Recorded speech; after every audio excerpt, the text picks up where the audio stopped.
ఇంతవరకు మనము యెహోవా దేవుడు మోషేకు సీనాయి కొండ మీద ఇచ్చిన 10 ఆజ్ఞల గురించి చెప్పుకుంటున్నాము. ఇంతవరకు 7 ఆజ్ఞలు మనం చెప్పుకున్నాము. ఇప్పుడు 8వ ఆజ్ఞ కొంచెం వివరంగా చెప్పుకుందాము. 8వ ఆజ్ఞ దొంగిలకూడదు. నిర్గమాకాండము 20వ అధ్యాయము 15వ వచనము. ముఖ్యంగా ఈ ఆజ్ఞ మనకున్న బాధ్యతను గుర్తు చేస్తుంది. ఈ లోకంలో ప్రతి మనిషికి ఒక్కొక్క బాధ్యత ఉంటుంది. ఆ బాధ్యత నుండి తప్పించుకొని అది నాది కాదు అని తిరగడం కూడా దొంగతనం క్రిందకే వస్తుంది.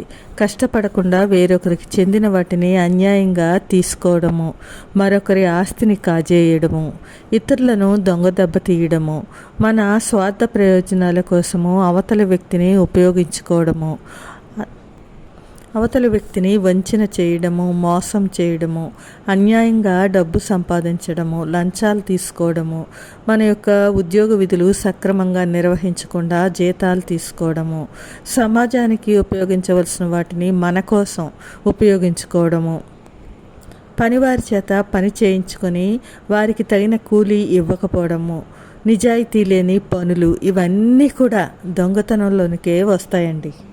ఈ దొంగిలకూడదు అనే ఆజ్ఞ దేవుడు మనకిచ్చిన దానితో సంతృప్తి పడాలి అని చెప్తుంది. దురాశకు పోకూడదు అని చెప్తుంది. దొంగతనం అంటే మన దృష్టిలో ఏదో అర్ధరాత్రి వెళ్ళి కత్తులు కటార్లతో ఇళ్ళలు దోచుకోవడము, లేక ఏ బ్యాంక్ దోపిడీలు ఇవే అనుకుంటాము. ఇవి మనం చేయలేదు కదా అనుకుంటాము. అసలు దొంగతనం అంటే మనది కాని దాన్ని ఆశించడమే దొంగతనము. ఇర్మియా గ్రంథము 17:11లో ఈ విధంగా ఉంటుంది. న్యాయ విరోధంగా ఆస్తి సంపాదించుకునివాడు తాను పెట్టని గుడ్లను పొదుగు కౌజు పెట్టవలే ఉన్నాడు. సగము ప్రాయంలో వాడు దాన్ని విడవవలసి వచ్చును. అట్టివాడు వాటిని విడిచుచు అవివేకగా కనబడును.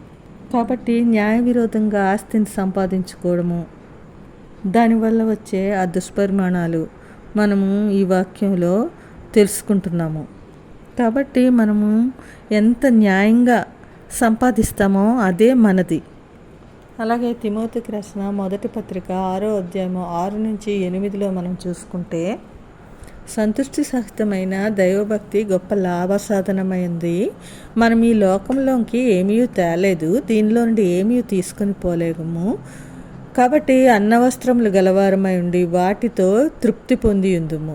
ధనవంతులటకు అపేక్షించేవారు కలిగే శోధన, ఉరి, అవివేకయుక్తములైన హానికరములైన అనేక దురాశల్లో వాళ్ళు పడతారు.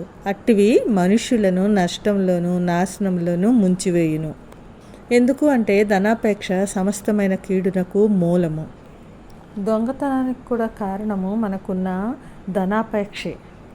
కాబట్టి ఏమంటారంటే, నీవైతే వాటిని విసర్జించి నీతిని, భక్తిని, విశ్వాసమును, ప్రేమను, ఓర్పును, సాత్వికను సంపాదించుకుంటకు ప్రయాసపడుము అని పౌలు గారు తిమోతికి రాస్తూ చెప్తారు.